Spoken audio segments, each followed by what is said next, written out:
नमस्कार दोस्तों, एक बार फिर आप लोगों का स्वागत करते हैं अपने YouTube channel study with DK Dilip. काफ़ी दिनों के बाद जो है आपके समक्ष उपस्थित हुआ हूँ, इसके लिए क्षमा प्रार्थी हूँ। इस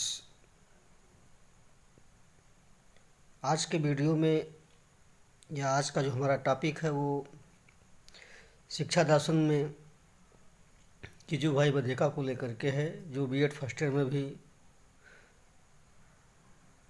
बीएड प्रशिक्षुओं को पढ़ाया जाता है और इसके साथ साथ में अन्य प्रतियोगी परीक्षाओं में भी इसका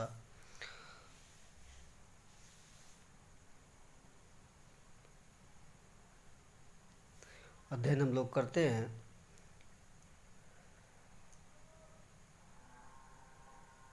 दोस्तों, गिजू भाई बधेका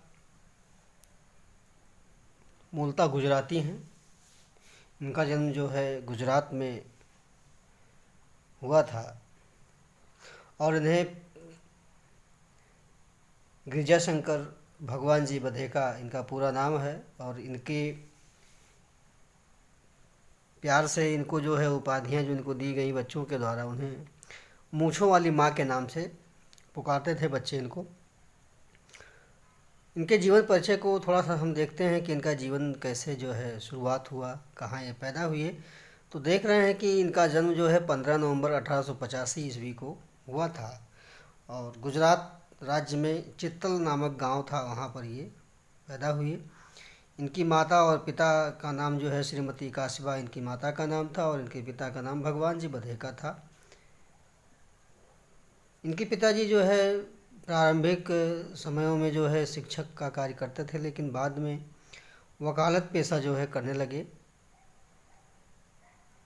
इनके माता पिता बड़े धार्मिक प्रवृत्ति के थे और ऐसे परिवार में गिजू भाई में धार्मिक प्रवृत्ति का काफ़ी जो है विकास हुआ था या स्वाभाविक था।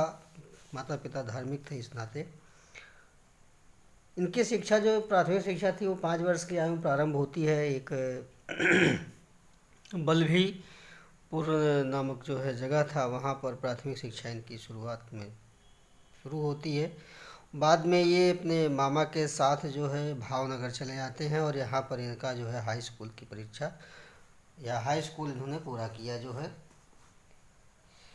दोस्तों, प्रारंभिक शिक्षा को लेकर के इनके मन में बड़ा डर था, क्योंकि ये जहाँ पर इनकी प्राथमिक शिक्षा हुई थी बल्लभीपुर में, यहाँ पर शिक्षकों का या विद्यालय का जो भवन था कुछ स्थिति ठीक नहीं थी। ना तो भवन ही अच्छे थे और ना ही किसी प्रकार की वहाँ सुविधाएं थीं।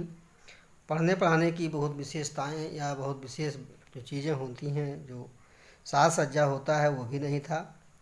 और साथ ही साथ शिक्षकों का जो व्यवहार था वो निरंकुश व्यवहार था।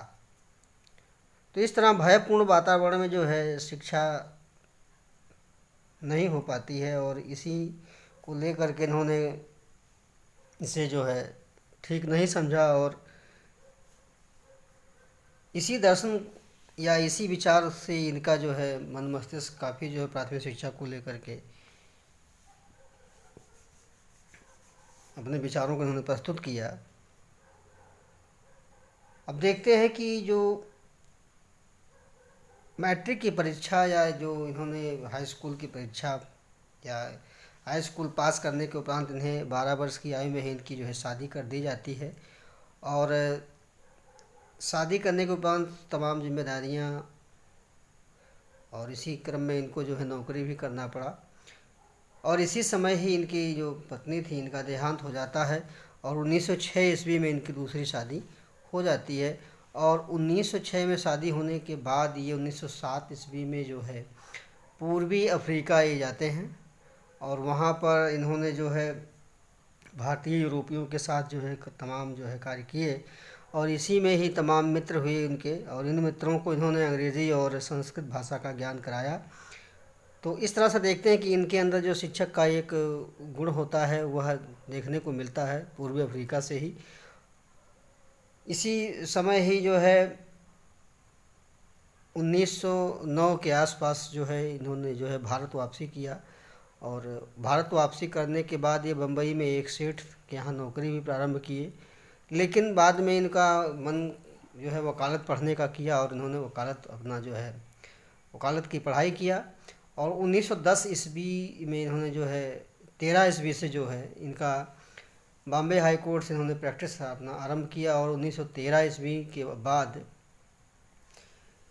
प्रैक्टिस से इन्होंने जो है बड़ा अच्छा नहीं लगा इनको, ये इस कार्य से संतुष्ट नहीं थे, क्योंकि वकालत पेशा जो है वो झूठ फरेब या सही ढंग से अगर देखा जाए तो शिक्षक का जो दर्शन होता है उस आधार पर ठीक नहीं था। और ये कहीं न कहीं इनकी धार्मिक प्रवृत्ति नैतिक मूल्यों के नाते जो था, तो इस तरह से हम देख रहे हैं कि वकालत पेशा को छोड़ करके इन्होंने जो है फिर से भावनगर में 1915 ईस्वी में राष्ट्रीय शिक्षा संस्था दक्षिणामूर्ति विद्यार्थी भवन के कानूनी सलाहकार बनते हैं, क्योंकि इस संस्था में जो है इनके मामा यहाँ कार्य करते थे। और इनके कहने पर ही इन्होंने 1916 ईस्वी में इसकी सदस्यता ली और आजीवन रहे। बाद में 1920 में विद्यार्थी ये जो दक्षिणामूर्ति विद्यार्थी भवन था, इसमें 2.5 वर्ष से लेकर के और 6 वर्ष तक के शिशुओं की शिक्षा के लिए उन्होंने एक बाल मंदिर का निर्माण किया। और 1922 ईस्वी में इसका जो है नया भवन इसका फिर से बना।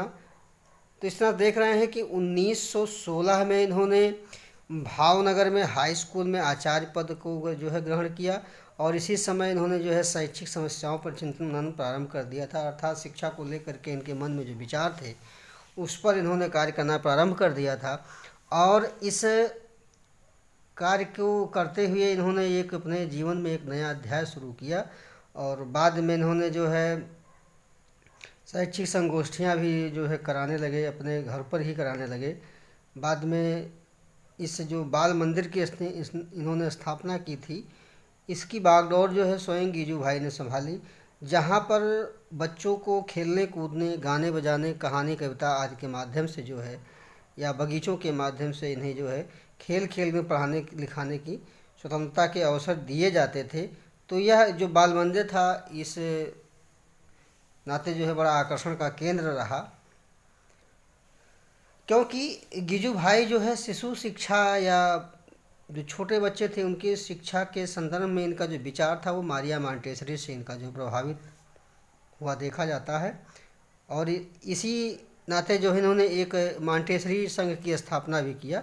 मॉन्टेसरी संघ की स्थापना करने के बाद जो है 1925 ईस्वी में अध्यापन मंदिर, जिसको जो है शिशु शिक्षक प्रशिक्षण संस्था के नाम से जाना जाता है, इसकी भी स्थापना इन्होंने किया।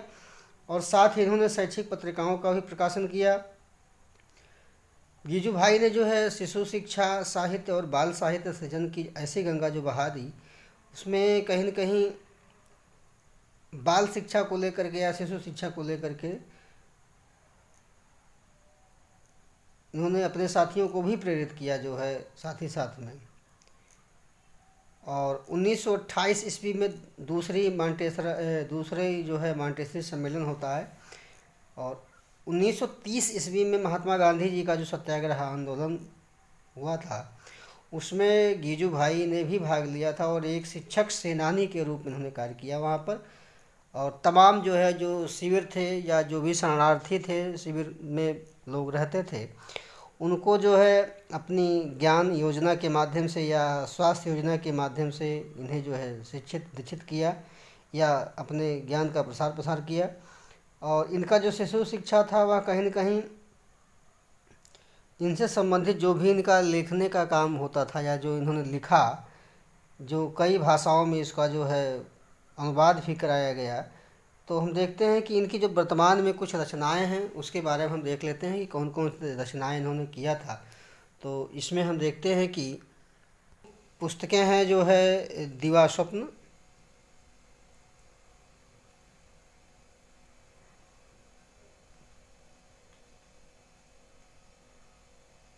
मॉन्टेसरी पद्धति,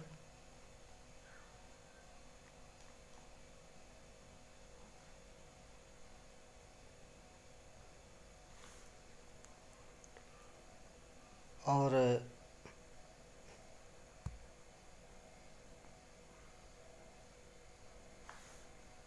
प्राथमिक शिक्षा, प्राथमिक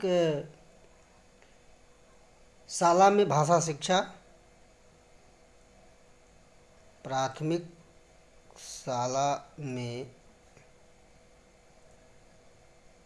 भाषा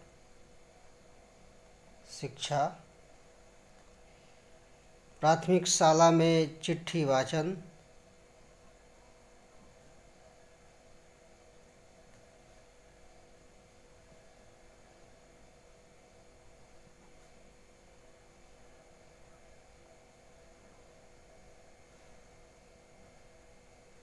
प्राथमिक शाला में कलाकारी की शिक्षा,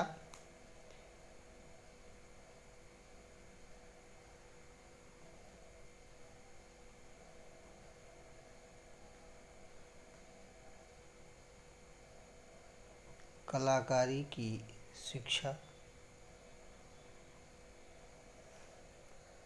तो इस तरह से हम देख रहे हैं कि इनकी जो पुस्तकें हैं वो दिवास्वप्न है, मांटेसरी पद्धति है, प्राथमिक शाला में भाषा शिक्षा है, प्राथमिक शाला में चिट्ठी वाचन है, प्राथमिक शाला में कलाकारी की शिक्षा है। तो कुल मिलाकर के इनका जो शैक्षिक रचनाएं थीं वो बाल साहित्य पर ज़्यादा थीं। और इन बाल साहित्यों की रचना को देखते हुए इनके साथियों के साथ कुल मिलाकर के 223 पुस्तकें देखने को मिलती हैं और इस नाते इन्हें बाल साहित्य का जनक भी माना जाता है। इस तरह से इन्हें जो है बाल साहित्य का जनक माना जाता है। और 1937 ईस्वी में इन्हें गुजरात की जनता ने सम्मानित किया।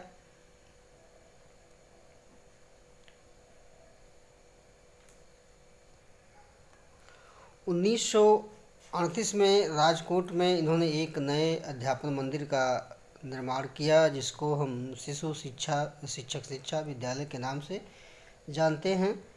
तो इस तरह से इन शिक्षक शिक्षण संस्थाओं में इन्होंने अपने जीवन काल में लगभग 600 शिक्षक शिक्षिकाओं को अपनी शिक्षा पद्धति से प्रशिक्षित किया।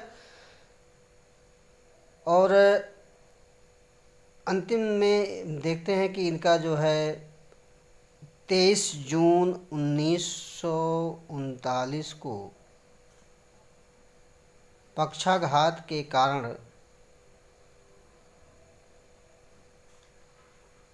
1939 को पक्षाघात के कारण इनका देहांत हो जाता है। तो इनका जो है ये कुछ जो है जीवन के बारे में था। इसके बाद हम लोग जो है इनके शैक्षिक दर्शन या शैक्षिक चिंतन के बारे में अध्ययन करेंगे जिसको हम लोग अगले वीडियो में देखेंगे। तब तक के लिए धन्यवाद।